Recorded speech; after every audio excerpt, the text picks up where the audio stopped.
a estrutura de madeira. Essa é um reforço.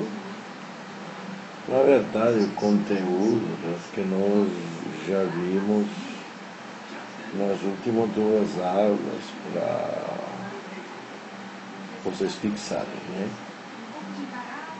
2014. Ok.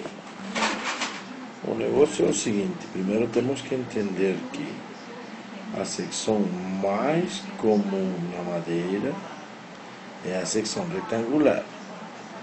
Então, em cima dela, tem que se lembrar do comportamento radial da maneira. Por exemplo, se nós ver um tronco, vamos ver que ele tem anel de sobrevida. Então, nós vamos ter uma direção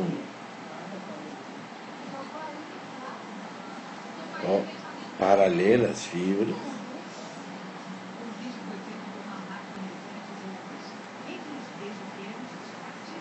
E vamos ter uma que diríamos é perpendicular ou até tangencial. Na verdade, seriam duas coisas diferentes, mas vamos assumir que temos duas direções principais da madeira, apenas a paralela e a perpendicular.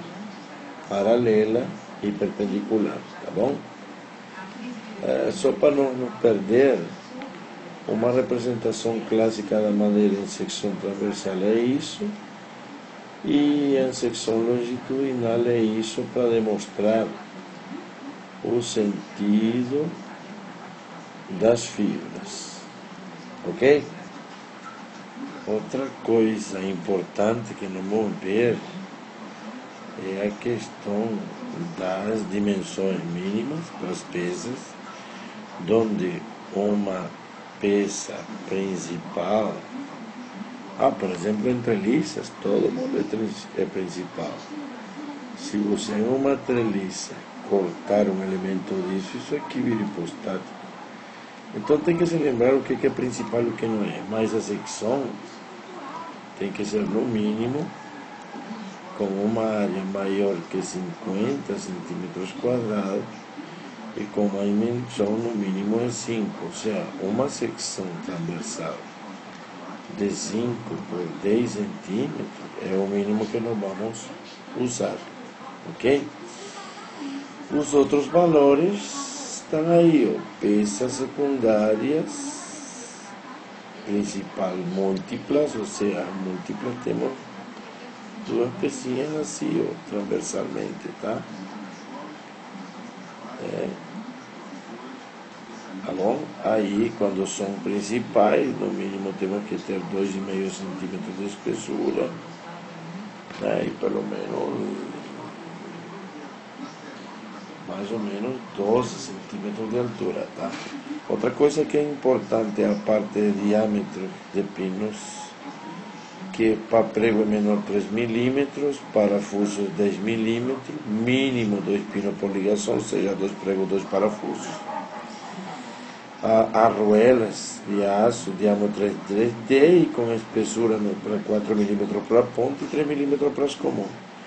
Para usar chapa de aço para tal e conexões, normalmente se usa 6 milímetros para comum e para pontes 9 milímetros, tá bom?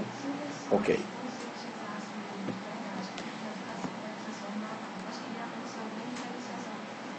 A caracterização da maneira que nós vamos usar, na verdade, não vamos ter as madeiras duras, que são as lenhosas. Na verdade, as fibras são muito juntas quando vai se fazendo o tronco ao longo dos anos.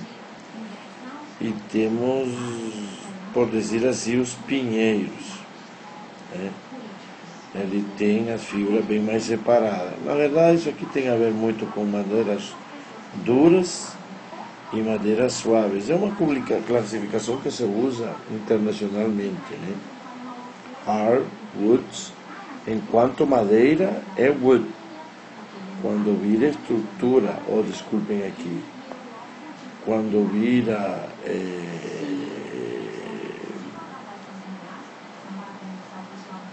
quando ela já vira estrutura, ela já é timber, tá?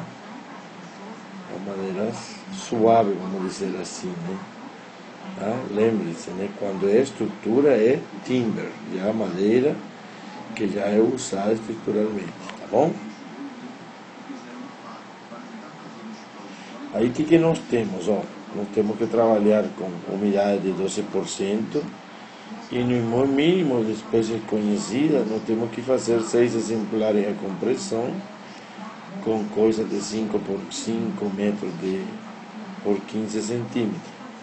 E a partir daí são os resultados de um FCOJ, né? Podemos chegar a um FCOK, que aproximadamente é 70% pelo desvio de ensaio, o FCOJ. Esse seria aqui, significa aquela questão, não? Paralelo às fibras. Quando esse valor é, por exemplo, esse FC90, paralelo às fibras, quando é FC90, estamos falando de, no sentido da fibra, perpendicular às fibras. Tá? Então, observem, né? A relação que existe entre a compressão e a tracção é 0,77. Na compressão perpendicular para paralela, uma redução significativa. A de embotimento, que é quando alguma coisa está querendo entrar um pino dentro da maneira, né? É embotimento. E aqui temos a parte de cisalhamento, que é uma resistência bem pouca. Porque nós temos coeficientes de variação muito altos, até 28%, devido à umidade e algumas outras coisas. Então, a nossa resistência, por exemplo, a resistência de cálculo de projeto, paralelo às fibras, vai ser um coeficiente de modificação pela resistência característica, paralelo às fibras, e um coeficiente que depende do tipo de ação. O gama W é o dos mais fáceis. Gama W é igual a 1,4 na compressão, a 1,8 na tração, tá aí. E até no cisalhamento, tá bom? E o CAMOD? O CAMOD é composto de um produto de 3 valores de CAMOD. Um CAMOD 1, um CAMOD 2 e um CAMOD 3, certo? O CAMOD 1 depende da tempo, vamos dizer assim, de aplicação da carga. Já vamos ver a tabela. Normalmente vamos trabalhar em longo termo, estruturas comuns, mas já vamos ver a tabela que explica lá. O CAMOD 2 tem a ver muito com o tipo de umidade ambiente, a umidade da madeira, com o tipo de madeira. E o CAMOD 3 depende muito da qualidade da madeira e de sua classificação. Por exemplo, vamos ver que a norma diz que não podemos usar madeira conífera não classificada. Então, em relação a isso, nós podemos ver, vamos ter uma classificação que tem a ver. Essa seria a ideal, né? A referência que a norma NBR 7190 utiliza é a madeira com umidade de equilíbrio de 12%. Aí nós estamos trabalhando com a classe de umidade, que é supostamente menor ou igual que a 65%.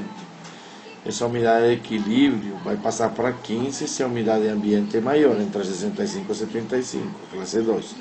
Na classe 3, nós trabalhamos com umidade ambiente 75% e 85%, e a umidade de equilíbrio vai para 18%. E a classe de umidade 4 vai ser muito grande. Lógico, enquanto não tiver mais umidade, vamos ter menos resistência à madeira, e pior, vamos ter um modo de elasticidade bem baixo, que quando nós veremos é muito baixo o modo de elasticidade da madeira. Aqui, normalmente nós vamos trabalhar sempre com esse caso, com permanente. E para madeira serrada, roliça, laminada e colada e compensada. Então, nosso número, em geral, vai ser CAMOD 1 para nosso projeto, 0,70, tá bom? O CAMOD 2 leva em conta a classe de umidade e o tipo de material empregado, tá? De novo, madeira serrada, madeira roliça e tudo.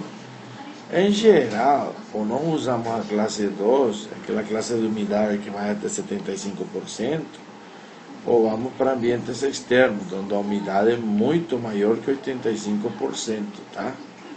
Esse aqui é 15% de equilíbrio de umidade e aqui vai muito mais que 20%. Então vamos usar esses dois valores, não? Se não estiver totalmente protegida a madeira, podemos usar 0,90 de forma segura. Então não podemos ter dois valores, ou 0,90 ou 0,70 em geral. Ok, agora o CAMO 3 ainda não temos norma para classificar. Então o que nós vamos trabalhar? Nós podemos trabalhar com coníferas que no mínimo não vamos ter que classificar visualmente. Eu diria que não deveríamos de trabalhar em classe que não tenha nenhum defeito, exagerando 0,70, até que são poucamente classificadas 0,40, tá? Então, esse aqui é madeira com pouquíssimos defeitos, mas pelo menos tem que ter classificação visual. A norma não permite que haja classificação. Já nas folhosas, né, que são madeiras mais duras, hardwoods, né, nós podemos trabalhar perfeitamente com 0,80, 0,90, com classificação apenas visual. Facilmente nós podemos usar 0,80 de CAMO 3. Então será muito diferente de usar isso aqui que isso, né?